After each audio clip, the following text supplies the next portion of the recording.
Good morning to all of you. Hindi की कक्षा में आप सभी का स्वागत है।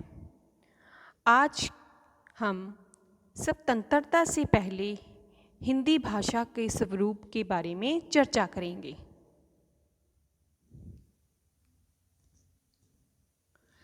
अब देखिए, कोई भी भाषा सुनने से पैदा नहीं होती और भाषा को भाषा बनाने में वहाँ के जनमानस यानी कि लोगों का बहुत बड़ा हाथ होता है।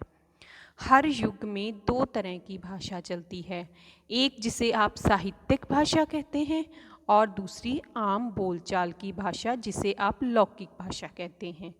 अब जैसे हम हिंदी भाषा की बात करें तो हिंदी भाषा कोई एक दिन में तो पैदा नहीं हुई होगी। इसकी कहाँ से शुरुआत हुई है यह हमें पता होना चाहिए।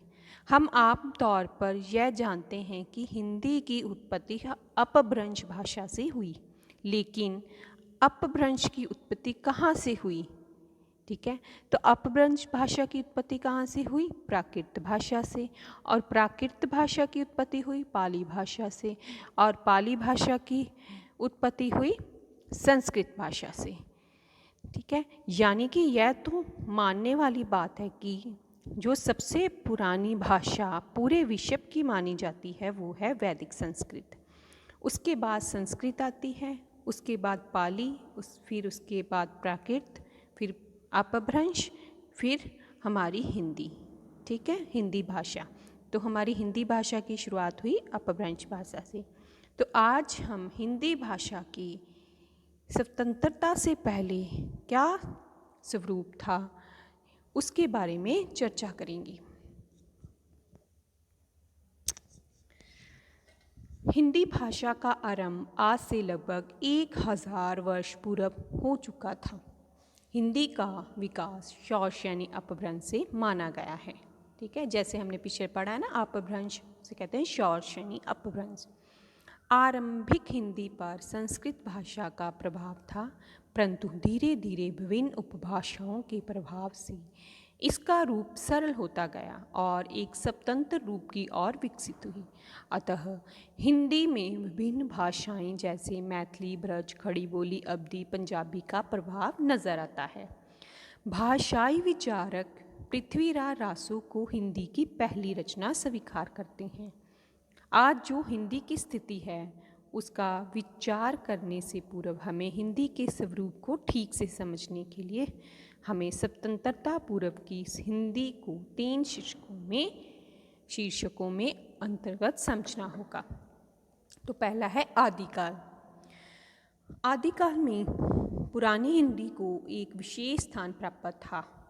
चारणों और लोक गायकों, चारण यानी कि वो चारण कवि थे जो उस समय साहित्य लिखते थे हिंदी में। ठीक है, चारणों और लोक गायकों ने समकालीन परिस्थितियों के अनुकूल और जस्वी वीर गाथाओं की रचना की। उनकी भाषा को डिंगल कहा गया। ठीक है, कि उन्होंने डिंगल भाषा में जो रचनाएं लिखी। उस समय जो भी भाषाओं और बोलियों का प्रयोग हुआ है वह प्राकृत और अपभ्रंश से विकसित हुई। ये सभी बोलचाल, लोकगीतों व लोक काव्यों का माध्यम रही हैं। बौद्ध भिक्षुओं, जैन साधुओं, नाथों, सिंह पंथकों और महात्माओं ने इन्हीं बोलियां व उपभाषाओं में अपने उपदेशों का प्रचार किया। इसको अनेक विद्वानों ने पुरानी हिंदी का नाम दिया। अतः उस समय में भारत के बहुत बड़े भाग में पुरानी हिंदी ही जनमानस में समझी जाती थी। अमीर खुसरो का नाम भी इसी पुरानी हिंदी से जोड़ा जाता है। 14वीं शताब्दी तक आते आते दक्षिण के राजकाल की भाषा दक्षिणी हिंदी हो गई थी, जिसमें फारसी हिंदी भाषा शैली में सूफियों संतों ने रचनाएं की। बहुत से विद्वान आदिकाल में जन सामान्य एवं साहित्यिक स्तर पर हिंदी को प्रमुख भाषा स्वीकार करते हैं। नेक्स्ट है मध्यकाल। यह युग भक्ति काल से भी जाना जाता है। इस युग में हिंदी पूरी तरह से अपने पांव पसार चुकी थी। हिंदी जनमानस की भाषा बनकर लोक संस्कृति की पहचान बनी। वही भाषा को मध्यकाल के भक्तों संतों ने अपनाया है। प्राचीन ज्ञान संस्कृत में सुरक्षित था। इस काल तक आते आते अपभ्रंश से निकली अवधि में भारत की भावनाओं को अभिव्यंजित किया। यह लोक भाषा बनी। विद्वानों ने हिंदी के नाम से प्रतिष्ठित किया। भारत के विभिन्न भागों में रहने वाले साहित्यकार संत कबीर, जायसी सूत, तुलसी, मीरा, केशव, नामदेव, रहीम, रसखान, भूषण इसी भाषा में रचनाएं लिखी हैं। यानी कि मध्यकाल में क्या था कि हिंदी जो थी वो अपने पांव पसार चुकी थी। ठीक है, उसमें जो लोग थे, जनमानस की जो भाषा बनकर लोक संस्कृति की पहचान बनी। यानी कि इसमें बहुत सी संस्कृति जी, बहुत सी रचनाएं वो लिखी गई।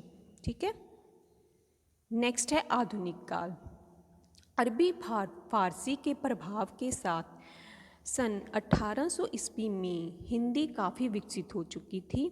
पद्य और गद्य में रचनाएं होने लगी, जिसको खड़ी बोली ने काफ़ी प्रभावित किया।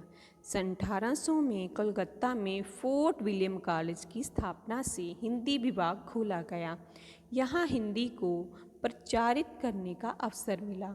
इस समय के प्रसिद्ध साहित्यकार भारतेंदु द्विवेदी, हरिऔध, गुप्त, प्रसाद, पंत, निराला, महादेवी को हिंदी के प्रति जनमानस में प्रेम भरने का श्रेय जाता है। क्यों श्रेय जाता है? क्योंकि उन्होंने बहुत अच्छी अच्छी जो रचनाएं थी वो लिखी थी हिंदी में। भारतेंदु एवं उनकी मंडली ने हिंदी में साहित्य रचनाओं से हिंदी का भारत में प्रचार किया। राजा राम मोहन राय ने सन 1826 में बंगदूत नाम का पत्र हिंदी, अंग्रेज़ी, बंगला में निकाला। ठीक है, ये आपके टेट में भी क्वेश्चन आ जाता है कि बंगदूत किनका पत्र था, किसने इसको प्रकाशित किया? तो राजा राम मोहन राय ने। ठीक है, 1826 में। श्री केशव चंद्र सेन ने अपने पत्र सुलभ समाचार में कहा कि हिंदी ही भारत की एकता के लिए सर्वमान्य भाषा है। ये भी इम्पॉर्टेंट है, ये भी नोट कर लो। हिंदी विकास पर दृष्टिपात करें तो हिंदी को पूर्व हिंदी एवं पश्चिमी हिंदी के नाम से जाना जाता है। पूर्वी हिंदी की उत्पत्ति अर्धमागधी अपभ्रंश से मानी जाती है और पश्चिमी हिंदी की उत्पत्ति शौरसेनी अपभ्रंश से मानी जाती है। धीरे धीरे विकसित होते हुए हिंदी उत्तर भाषा की जनसंपर्क की भाषा बनी। मुगल शासकों में फारसी केवल राज दरबार की भाषा बनकर रह गई। आज़ादी के ध्वजवाहकों जैसे केशव चंद्र सेन, उपन्यासकार बंकिम चंद्र चटर्जी, अरविंद घोष, बाल गंगाधर तिलक, पंडित मदन मोहन मालवीय ने हिंदी को न केवल स्वतंत्रता के लिए अपने अभियान की भाषा बनाया, बल्कि यह स्वीकार किया कि आज़ादी के बाद भी हिंदी को हिंदी के माध्यम से एकता के सूत्र में बांधे रखा जाए। गांधी जी की प्रेरणा से हिंदी प्रचार समिति की स्थापना हुई। ईस्ट इंडिया कंपनी ने आम लोगों को उस समय के कानूनों से अवगत करवाने के लिए हिंदी में अनुवाद करने का आदेश दिया और इस प्रकार हिंदी का राजकीय दृष्टिकोण से भी हिंदी का प्रयोग होने लगा। नेक्स्ट है अंग्रेज काल में हिंदी का स्वरूप। अंग्रेज़ों के आगमन पर उन्होंने महसूस किया कि देश में आपसी विचार विमर्श के लिए कोई सामान्य भाषा होनी चाहिए। ठीक है, जैसे कि अब हमने पीछे पढ़ा है ना, माध्यम भाषा। ठीक है, तो ये कहाँ हिंदी यहाँ पर उनकी थी, माध्यम भाषा बन गई थी अंग्रेज़ों और जो अन्य लोग थे। ठीक है, तो यह भाषा हिंदी हो सकती थी। 1801 में ईस्ट इंडिया कंपनी ने घोषणा की कि प्रशासनिक सेवा में केवल उन्हीं व्यक्तियों को ऊंचे पद पर नियुक्त किया जाएगा जिन्हें हिंदुस्तानी भाषा का ज्ञान होगा। इसलिए अनेक अंग्रेज़ अधिकारियों ने हिंदी सीखी। इससे यह स्पष्ट हो जाता है कि अंग्रेज़ों की दृष्टि में भी हिंदी ही भारत के बहुत बड़े भूभाग में बोली जाने वाली भाषा थी। सन 1857 में भारत के प्रथम स्वतंत्रता संग्राम में हिंदी भाषा को ही प्रयोग में लाया गया। स्वामी दयानंद ने हर आर्य ने आर्य समाज के लिए हिंदी पढ़ने की अनिवार्यता घोषित की। 1909 ईस्वी में बड़ौदा नरेश, बंगाल के रमेश चंद्र दत्त और महाराष्ट्र के रामकृष्ण गोपाल भंडारकर महोदय आदि हिंदी के क्षेत्र से के बाहर के विद्वानों द्वारा आयोजनों में हिंदी को राष्ट्रीय भाषा के रूप में स्थापित करने की मांग पर मुहर लगाई। ठीक है, यानी कि उन्होंने ये कहा कि हिंदी को राष्ट्रीय भाषा के रूप में प्रचारित किया जाए। ठीक है, गांधी जी की हिंदी प्रियता को सभी अच्छी प्रकार से जानते हैं। उन्होंने वायसराय से शर्त रखी कि मुझे मुकदमे में हिंदी बोलने की इजाज़त दी जाए। इस पर वायसराय को मानना पड़ा। श्री राजगोपालाचार्य, ठीक है, जो उस समय मुख्यमंत्री थे, ने हिंदी को विद्यालयों में अनिवार्य विषय बनाया। गांधी जी के नेतृत्व में स्वतंत्रता आंदोलन जोर पकड़ा और अंग्रेज़ों ने अंग्रेजी भाषा के माध्यम से ईसाई धर्म एवं पाश्चात्य संस्कृति को फैलाने की दृष्टि से अंग्रेजी को राजभाषा बना दिया। लॉर्ड मैकाले के मिंट अनुसार अंग्रेजी भाषा के प्रसार से भारतीयों का ऐसा वर्ग तैयार किया जाए जो देखने में भारतीय हो लेकिन उसकी मानसिकता अंग्रेज़ी हो। ऐसा ही हुआ। हम अंग्रेजी भाषा को गुलामी मानसिकता से अभी तक अपने आप छुड़ा नहीं पाए। ठीक है, तो ये था स्वतंत्रता से पहले हिंदी भाषा का स्वरूप।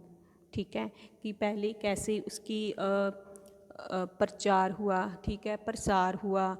उसके बाद अंग्रेज़ों काल में उन्होंने पहले तो हिंदी को महत्व दिया और धीरे धीरे उन्होंने अंग्रेज़ी की जो पाँव थे वो पसारने शुरू हो गए।